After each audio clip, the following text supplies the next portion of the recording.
Sasi Tharoor MP missing ആണ്. തലസ്ഥാനത്തിന്റെ MP ആണ് തരൂർ.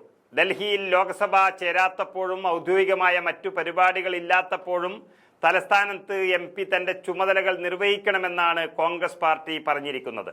നിലവിൽ മുമ്പെങ്ങുമില്ലാത്ത വിധം LDF സർക്കാരിനെ UDF സമ്മർദ്ദത്തിലാക്കി കഴിഞ്ഞിരിക്കുന്നു. തലസ്ഥാനത്ത് സമര പരമ്പരകളുടെ ഒരു വേലിയേറ്റമാണ് കാണുന്നത്. തിരുവനന്തപുരം മെഡിക്കൽ കോളേജിലെ അപര്യാപ്തകളെക്കുറിച്ച് യൂറോളജി വിഭാഗം തലവൻ ഡോക്ടർ ഹാരിസ് ചിറക്കൽ തുറന്നു പറച്ചൽ നടത്തിയിട്ട് ദിവസങ്ങൾ കഴിഞ്ഞിരിക്കുന്നു. ഇതിനെതിരെയും കോൺഗ്രസ് ശക്തമായ സമരങ്ങളാണ് നയിക്കുന്നത്. അവിടെയും ശശി തരൂർ എവിടെയും കാണാനില്ല, മിസ്സിംഗ് ആണ്.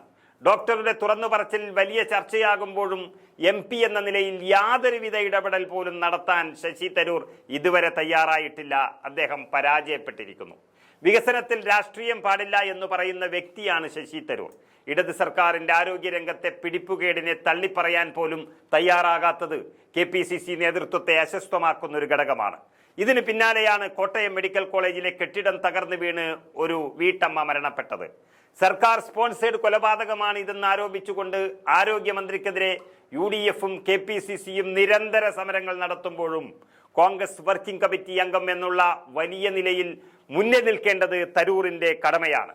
എന്നാൽ MP കാണാമറയത്ത് തന്നെ തുടരുകയാണ്. രണ്ടാഴ്ചയായി ജില്ലാ ആസ്ഥാനങ്ങളിലും സെക്രട്ടേറിയറ്റ് നടയിലും KPCCയുടെ ആഭിമുഖ്യത്തിൽ സമര വേലിയേറ്റങ്ങൾ അരങ്ങേറുമ്പോഴും തരൂറിന്റെ സാന്നിധ്യം കൊണ്ടോ വാക്കുകൊണ്ടോ പോലും പിന്തുണ കൊടുക്കാതെ ഒളിച്ചുകളി തുടർന്നുകൊണ്ടേയിരിക്കുന്നു.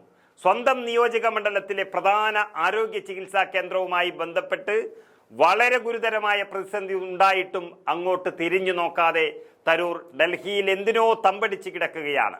സംസ്ഥാന കോൺഗ്രസ് നേതൃത്വവുമായി യാതൊരുവിധ കമ്മ്യൂണിക്കേഷനും തരൂർ ഇപ്പോൾ പുലർത്തുന്നില്ല എന്നാണ് KPCC നേതൃത്വത്തിന്റെ പ്രതികരണം വന്നിരിക്കുന്നത്.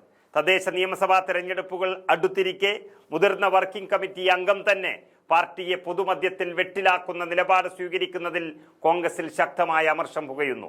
കോൺഗ്രസിന്റെ പേരിൽ എല്ലാ ആനുകൂല്യങ്ങളും നേടിയ ശേഷം പാർട്ടിയെ വെട്ടിലാക്കുന്ന പണിയാണ് തരൂർ ഇപ്പോൾ നടത്തുന്നത് എന്ന് ഹൈക്കമാൻഡും KPCCയും കരുതുന്നുണ്ട്.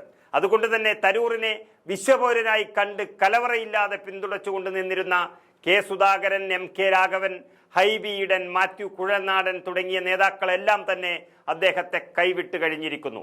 പ്രധാനമന്ത്രി നരേന്ദ്രമോദിയെ നിരന്തരം പുകഴ്ത്തുകയും പാർട്ടിയുടെ പ്രഖ്യാപിത നിലപാടിനെ സ്ഥിരമായി തള്ളിപ്പറയുകയും ചെയ്യുന്ന തരൂറിനെ ചുമന്നാൽ തങ്ങളുടെ ഭാവി വെള്ളത്തിലാകുമെന്ന് നേതാക്കൾ ഭയപ്പെടുന്നു.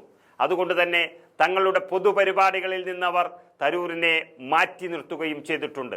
തൻ്റെ കാഴ്ചപ്പാട് നിരസിക്കാൻ ആളുകൾക്ക് പൂർണ്ണ സ്വാതന്ത്ര്യമുണ്ട്. പാർട്ടിയിൽ നിന്ന് തനിക്ക് ഒരു ആശയവിനിമയം ലഭിക്കുന്നില്ല. ഈ രീതിയിൽ ശശി തരൂർ പ്രതികരിച്ചത് കഴിഞ്ഞ മാസമാണ്. പ്രധാനമന്ത്രി നരേന്ദ്രമോദിയെയും BJPയെയും പുകഴ്ത്തിയതിന് കോൺഗ്രസ് കേന്ദ്രങ്ങളിൽ നിന്നും വലിയ വിമർശനവും ശശി തരൂർ ഏറ്റുവാങ്ങിയിരുന്നു. കോൺഗ്രസിന്റെ ദേശീയ നേതൃത്വവും കേരളത്തിലെ കോൺഗ്രസും കണ്ണുരുട്ടിയതോടെ ശശി തരൂർ മയപ്പെട്ടുവെന്ന് കരുതിയവർക്ക് തെറ്റി എന്നാണ് ഈ പ്രതികരണങ്ങൾ തെളിയിക്കുന്നത്. അടുത്തത്